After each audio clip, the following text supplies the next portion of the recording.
Hi guys, welcome. It's a stunning Friday morning in Cape Town. Weather's looking good for the weekend across the country. Standalone meetings will be the order of the day. On Sunday, we have a standalone meeting in KZN at Hollywoodbets Scottsville, and on Saturday, racing on the Highveld. We're on the standside track at Turffontein for a 10-race program that gets underway bright and early at 11:20. For those of you that are going to be taking your free Hollywoodbet Punter Challenge entries, make sure your selections are on 5 minutes before the advertised starting time of the first. Blinkers on, let's see if we can find as many winners as we can on this 10-race program. I thought a rather competitive card all the way through, just here or there may be a standout on the day. The first race is a maiden juvenile plate for fillies, where 11 runners will line up at the 11:60. 8 of the 11 are unraced, and there are comments available for all the first-timers as well as horses that are coming back from a bit of a break that has been supplied by the National Horse Racing Bureau in all publications as well as on social media. As far as the comments are concerned, I thought the best was from Sean Terry, who said, number 1, Alta Capitana, should run well but may need further. Then as far as the unraced runners are concerned, the only one that really caught my attention was number 10, Tempranella, who happens to be the half-sister to Barbaresco, who also happens to be second favourite at 2-1 on Hollywoodbets.net. I'm squarely in the camp of the favourite, number 1, Emerald Forge. This horse is at 1.74-1 and will probably be used as an anchor in doubles, trebles and all-to-comes for the weekend. Callan Murray will be teaming up with Mike and Matthew de Kock. This horse placed in both starts, comes back in trip, I think is coming along the right way, having its third career start on Saturday with further natural progress that is expected, to me should be the one to beat. So I'm going 4 Emerald Forge to win from 1 El Capitana, 3 Cherry Lady and 10 Tempranella. Second race jumps at 11:50. You need to be on at that time if you're going to play a bipot. It's a maiden juvenile plate for fillies, where 11 runners will face the starter at the 11:60. To me, this is a boat race between number 5, Jazz Pianist, and number 7, Raceway. Either one of them wouldn't surprise me if they were to unsaddle in the number 1 box. 5, Jazz Pianist, placed on debut, that after racing prominently and staying on, I do think should improve with the benefit of that run under the belts. Finished third. Now the horse that finished just ahead of it in second was a horse called Versace on the track. Now if you look at number 7, and number 7's last run finished second neck behind Versace on the track, and if you use that as your line horse, you'll see there's very little to choose between the two. So 5 from 7, 7 from 5, either way race 2. For third I'm going with number 6, Limerick Lace, and fourth number 9, Shimmering. 12:25 is the off time of the opening leg of the place accumulator, race 3, maiden juvenile plate with 12 runners will face the starter at the 11:60. Wide open affair, you're probably going to need to play with cover. Number 2, Balula, is at 2.5-1. I do think after that very good debut, there will be more to come. Then it is 3.03 above the Rafif first-timer, number 9, Top Floor. 10, Merryweather, who will now move to Johannesburg after racing in Cape Town, is at 3.75-1. I'm going for a bit of value. Number 3, Carnarvon, at 6.25 out to 7.14-1 on Hollywoodbets.net. Chase Majan for Paul Matchett.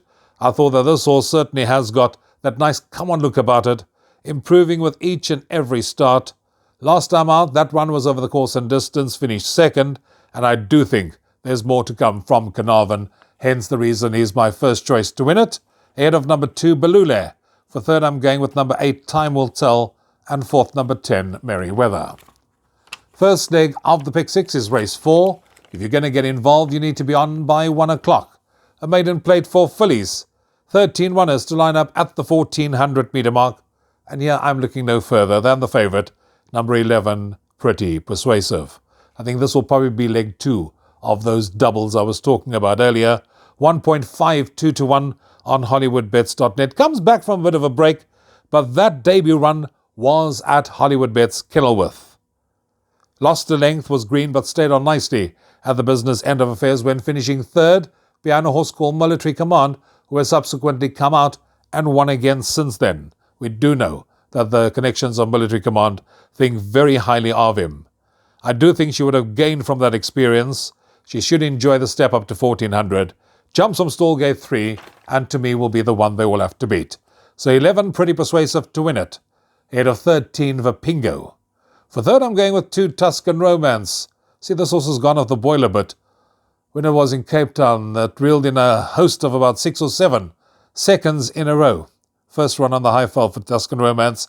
And for fourth, I'm going with number 6, Madame Pompadour. So 11, 13, 2 and 6, the numbers in race number 4. Race number 5 is a maiden plate, where 13 runners will line up at the 1400 metre mark. And here you could probably make a case for a number of them as well. Not an easy start to the first jackpot on the card. It is 3.33 about the favourite, the 825,000 Rand purchase, number 10 Radio Star. Number 1, 2 for the boys is at 3.75 to 1. 4 to 1, 11 Take No Prisoners, and 13 Scarlet Heart. And then it's 7.14 to 1 and upwards, the others. I'm going with 1, 2 for the boys. My only concern about 2 for the boys is the 13 draw. Other than that, you'll see, has shown good improvement in its last 2 starts since fitted with blinkers. Those blinkers are on again. If one looks at the form, you'll see in the penultimate run, went over this distance at the Val when finishing third. I do think that we can expect further improvements still to come, and 2 for the boys should be competitive in a race of this nature. So I'm going 1, 2 for the boys to beat the expensive 10 Radio Star. For third, number 2 Cronus, and fourth, number 11 Take No Prisoners. 6th race on the programme is a merit rated 88, where 9 runners will line up at the 2400 metre mark.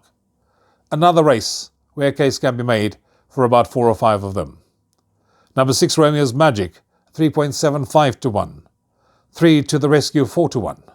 4 to 1, number 8 Moment. 5 to 1, 2 Vesuvio, and 8 Arlington Action. And then it's 6 to 1 and upwards the others. You can see another one over this kind of a trip where one sort of really needs to look long and hard and deep in terms of who you're going with, and I've decided to go with number 3 To The Rescue as my first choice.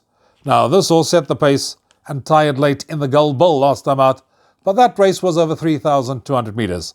He now comes back in trip to a distance that is far more suited to. I do think we'll have the run of the race from pole position. He will be involved in the shake-up. If you'd put a line through that last run, you'll see a model of consistency, and I do think could be rewarded accordingly. So I'm going 3 To The Rescue, ahead of number 5 Douglas Dragon, 6 Romeo's Magic, and 8 Moment. 7th race on the card is a merit rated 80 handicap, where 14 runners will line up at the 1600 metre mark. Again, a wide open affair.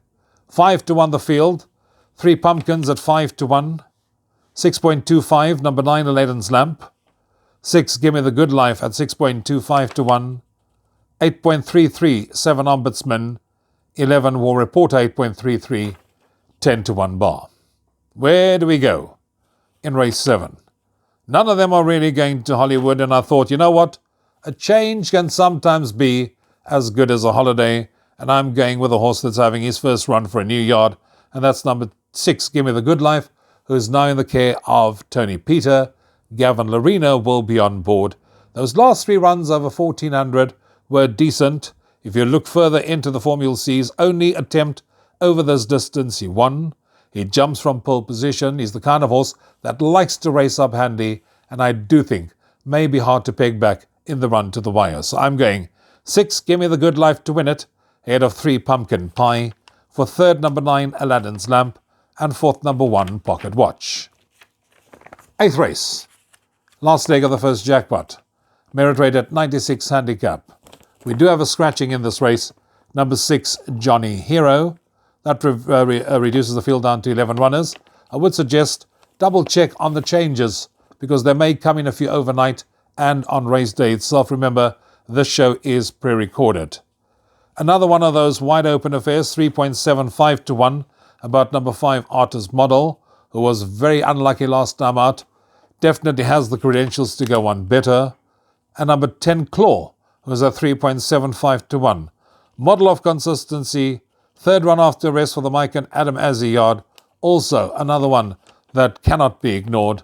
I'm going with a horse that's always there or thereabout, that jumps from pole position, and that's number 4, Command Pilot. Calvin Abib for Alec Laird. This horse should have finished much closer in the Sledgehammer last time out. He was carried and had to steady at the 100-metre mark and finish 2.45 lengths behind the winner. Yes, he is having his second run after the race, so which means he should strip a whole lot fitter. But the reason I like Command Pilot is the fact that that form line was franked in no uncertain terms last Saturday by the horse that ran second, a horse called Salukwe, who came out and won the WSB 1900 at Grade 3 level. So to me, that has given that form line a serious boost. I do think that this horse will be involved in the shake-up, and I'm going with 4, Command Pilot to win it, ahead of 5, Artist Model. For third, I'm going with 10, Claw, and fourth, number 1, Bacchus. Penultimate race on the program is race number 9, and race 9 is a merit-rated 103 handicap, a race for fillies and mares, where 10 of them will line up at the 1160. Fillies and mares, many will tell you we go field last leg. I say banker last leg. I'm looking no further than number 4, Fastnet Filly. Just look at this horse's form. More consistent than this, I don't think you're going to see anywhere else on this card. This horse was just touched off last time out.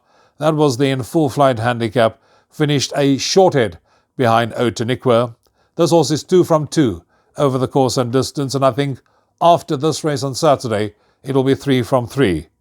I do think this horse is ultra consistent, as honest as the day is long, and I do think we'll bounce back to winning ways. So I'm going 4, Fastnet Filly to win race 9, ahead of 1, Just Be Lekker, 6, Kamati River, and 5, Just the Two of Us.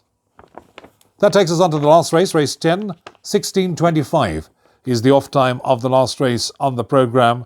Another race where a case can be made for a number of runners, so you're probably going to have to box about 5 of them if you're going to be playing trifectas and quartets.